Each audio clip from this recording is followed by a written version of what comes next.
One of the things that I'm super interested in trying to figure out is how does this immunotherapy work for kids who have many different kinds of brain tumors, because we just say brain tumors, but there are at least 10 different kinds of pediatric brain tumors. And what I learned in my research is that this immunotherapy I'm developing doesn't work the same in a patient who has glioma versus a patient who has medulloblastoma versus a patient who has an embryonal tumor. So all of those are called brain tumors, but they are different kinds of brain tumors.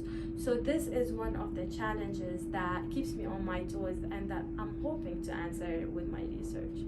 My name is Dalia Haydar. I'm a research faculty at Children's National Hospital. I work under Dr. Kath Bollard and the CCIR, which is the Center for Cancer and Immunology Research. So there are so many challenges for developing such immunotherapy for kids with brain tumors. So the first challenge is that the same type of brain tumor or the same diagnosis that you diagnose in a kid versus an adult, the tumor behaves very differently. So we need to be very cautious when we say, okay, we're developing this immunotherapy for brain tumors, but if it works for adults, it doesn't necessarily work for kids. Some of the tumors in kids are way more aggressive, they behave differently. So we need to understand the tumor itself besides understanding the immunotherapy that we're developing.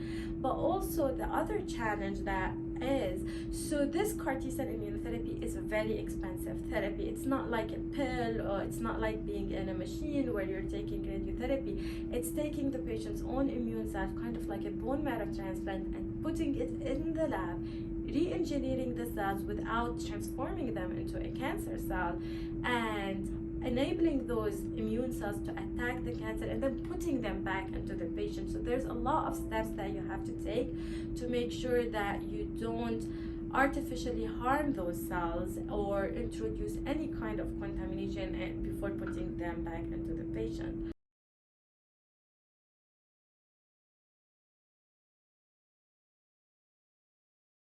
We have a lot of resources at Children's, as well as a lot of skills and expertise that we are trying to put together in order to hopefully develop a therapy that would cure solid and brain tumors. So unfortunately, this field has been lagging behind despite all the tremendous research efforts. But right now, being in such a place where all the necessary resources are available, as well as the support and the expertise needed, we're hoping that we can do something in a meaningful time frame to help push that survival curve towards the advantage of those kids. Within the next 2 to 3 years, we're going to be able to hopefully identify the best working regimen of this CAR T-cell immunotherapy that we can take into the clinic and start investigating if it's actually going to work in a patient as well. So I foresee in the next 5 to 10 years, we're hopefully going to have such therapy for kids with brain tumors.